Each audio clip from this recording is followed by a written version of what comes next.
श्री वैराग्यपञ्चकम्। श्रीमान् वेङ्कटनाथार्यः कवितार्किककेसरी वेदान्ताचार्यवर्यो मे सन्निधत्तां सदा हृदि। क्षोणीकोणशतांशपालनकला दुर्वारगर्वानल क्षुभ्यत्क्षुद्रनरेन्द्रचाटुरचना धन्यान्न मन्यामहे। देवं सेवितुमेव निश्चिनुमहे योऽसौ दयालुः पुरा। धानामुष्टिमुचे कुचेलमुनये दत्ते स्म वित्तेशताम्। क्षोणीकोणशतांशपालनकला दुर्वारगर्वानल क्षुभ्यत्क्षुद्रनरेन्द्रचाटुरचना धन्यान्न मन्यामहे। देवं सेवितुमेव निश्चिनुमहे योऽसौ दयालुः पुरा। धानामुष्टिमुचे कुचेलमुनये दत्ते स्म वित्तेशताम्। शिलं किमनलं भवेदनलमौदरं बाधितुम् पयप्रसृतिपूरकं किमुनधारकं सारसम्। अयत्नमलमल्लकं पथि पटच्चरं कच्चरम् भजन्ति विबुधा मुधा ह्यः कुक्षितः कुक्षितः। ज्वलतु जलधिक्रोडक्रीडत्कृपीडभवप्रभा प्रतिभटपटुज्वालामालाकुलो जठरानलः। तृणमपि वयं सायं सम्फुल्लमल्लिमतल्लिका परिमळमुचा वाचा याचामहे न महीश्वरान्। दुरीश्वरद्वारबहिर्वितर्दिका दुरासिकायैरजितोऽयमञ्जलिः। यदञ्जनाभं निरपायमस्ति मे धनञ्जयस्यन्दनभूषणं धनम्। शरीरपतनावधि प्रभुनिषेवणापादनात् अबिन्धन धनञ्जय प्रशमदं धनं दन्धनम्। धनञ्जय विवर्धनं धनमुदूढगोवर्धनम् सुसाधनमबाधनं सुमनसां समाराधनम्। नास्ति पित्रार्जितं किञ्चित् न मया किञ्चिदार्जितम्। अस्ति मे हस्तिशैलाग्रे वस्तुपैतामहं धनम्। नास्ति पित्रार्जितं किञ्चित् न मया किञ्चिदार्जितम्। अस्ति मे हस्तिशैलाग्रे वस्तुपैतामहं धनम्। कवितार्किकसिंहाय कल्याणगुणशालिने श्रीमते वेङ्कटेशाय वेदान्तगुरवे नमः। श्री वैराग्यपञ्चकम्। श्रीमान् वेङ्कटनाथार्यः कवितार्किककेसरी वेदान्ताचार्यवर्यो मे सन्निधत्तां सदा हृदि। क्षोणीकोणशतांशपालनकला दुर्वारगर्वानल क्षुभ्यत्क्षुद्रनरेन्द्रचाटुरचना धन्यान्न मन्यामहे। देवं सेवितुमेव निश्चिनुमहे योऽसौ दयालुः पुरा। धानामुष्टिमुचे कुचेलमुनये दत्ते स्म वित्तेशताम्। क्षोणीकोणशतांशपालनकला दुर्वारगर्वानल क्षुभ्यत्क्षुद्रनरेन्द्रचाटुरचना धन्यान्न मन्यामहे देवं सेवितुमेव निश्चिनुमहे योऽसौ दयालुः पुरा धानामुष्टिमुचे कुचेलमुनये दत्ते स्म वित्तेशताम् शिलं किमनलं भवेदनलमौदरं बाधितुम् पयप्रसृतिपूरकं किमुनधारकं सारसम् अयत्नमलमल्लकं पथि पटच्चरं कच्चरम् भजन्ति विबुधा मुधा ह्यहः कुक्षितः कुक्षितः ज्वलतु जलधिक्रोडक्रीडत्कृपीडभवप्रभा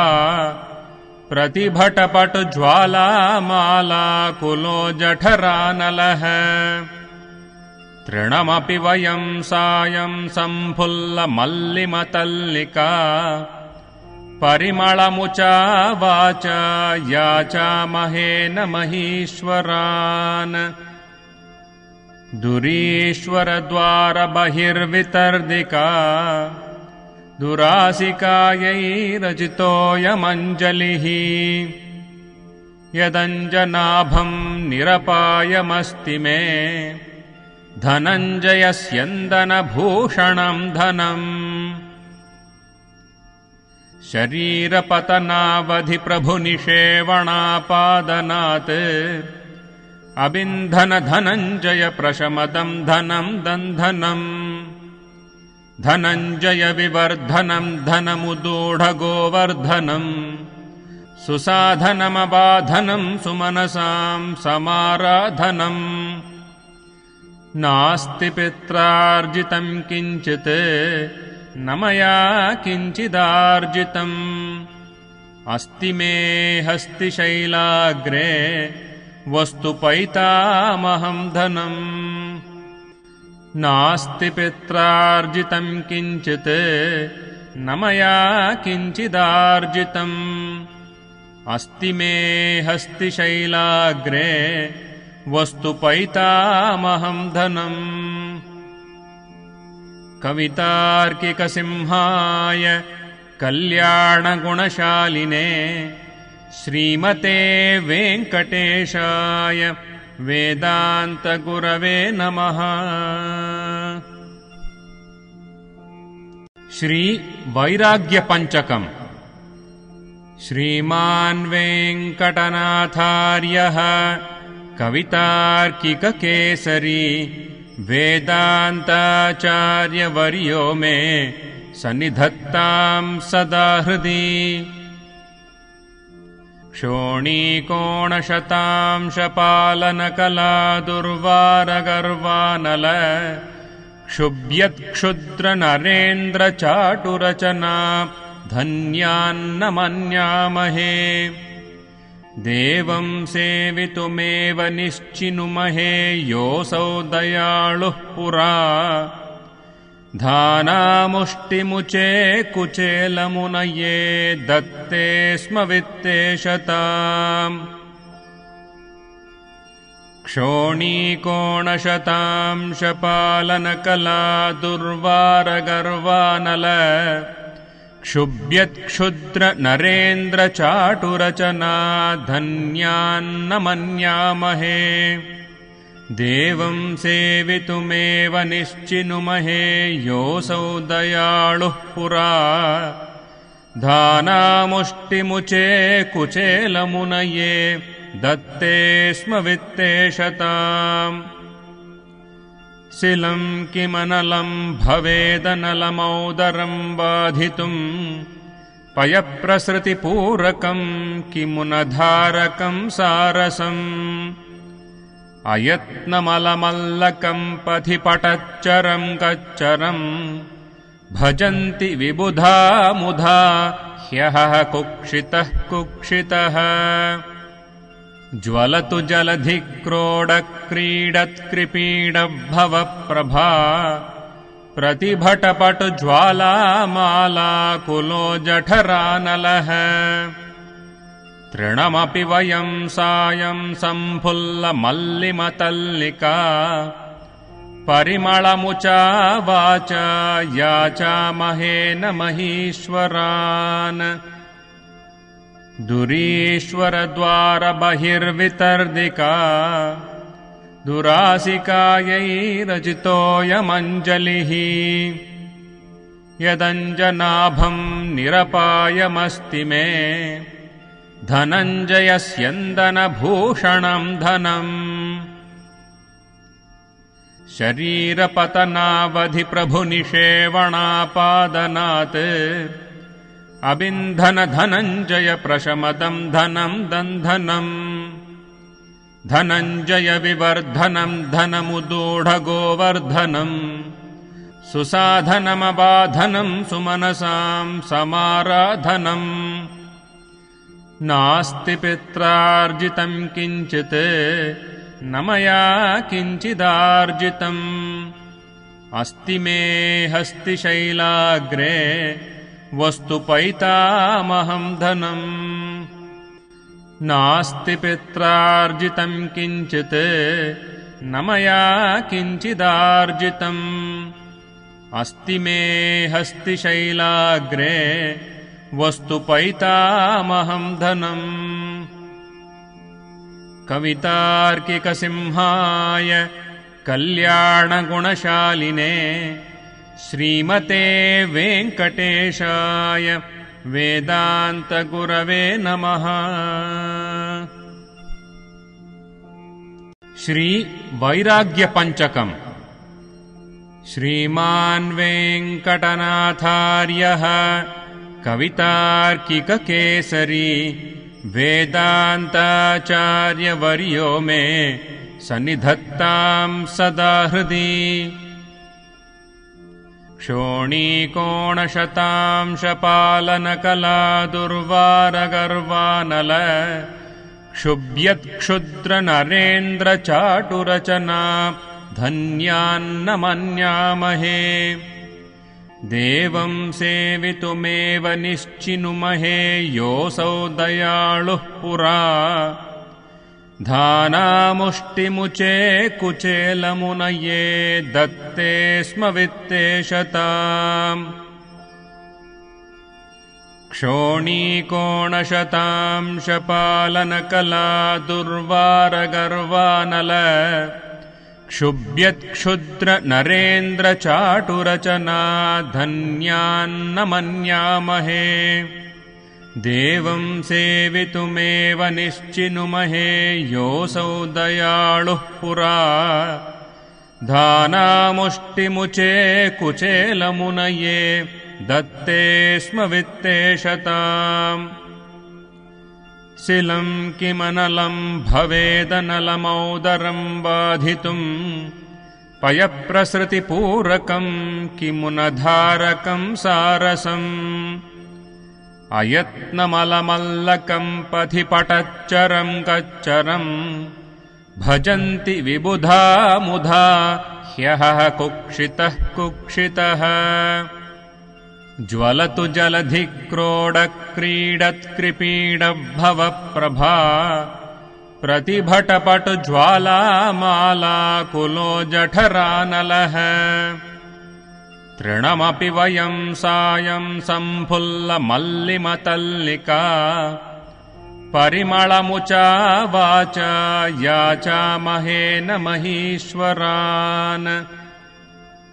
दुरीश्वरद्वारबहिर्वितर्दिका दुरासिकायैरजितोऽयमञ्जलिः यदञ्जनाभं निरपायमस्ति मे धनञ्जयस्यन्दनभूषणं धनम्। शरीरपतनावधिप्रभुनिषेवणापादनात् अबिन्धनधनञ्जय प्रशमदं धनं दन्धनम् धनञ्जय विवर्धनं धनमुदूढगोवर्धनम् सुसाधनमबाधनं सुमनसां समाराधनम्।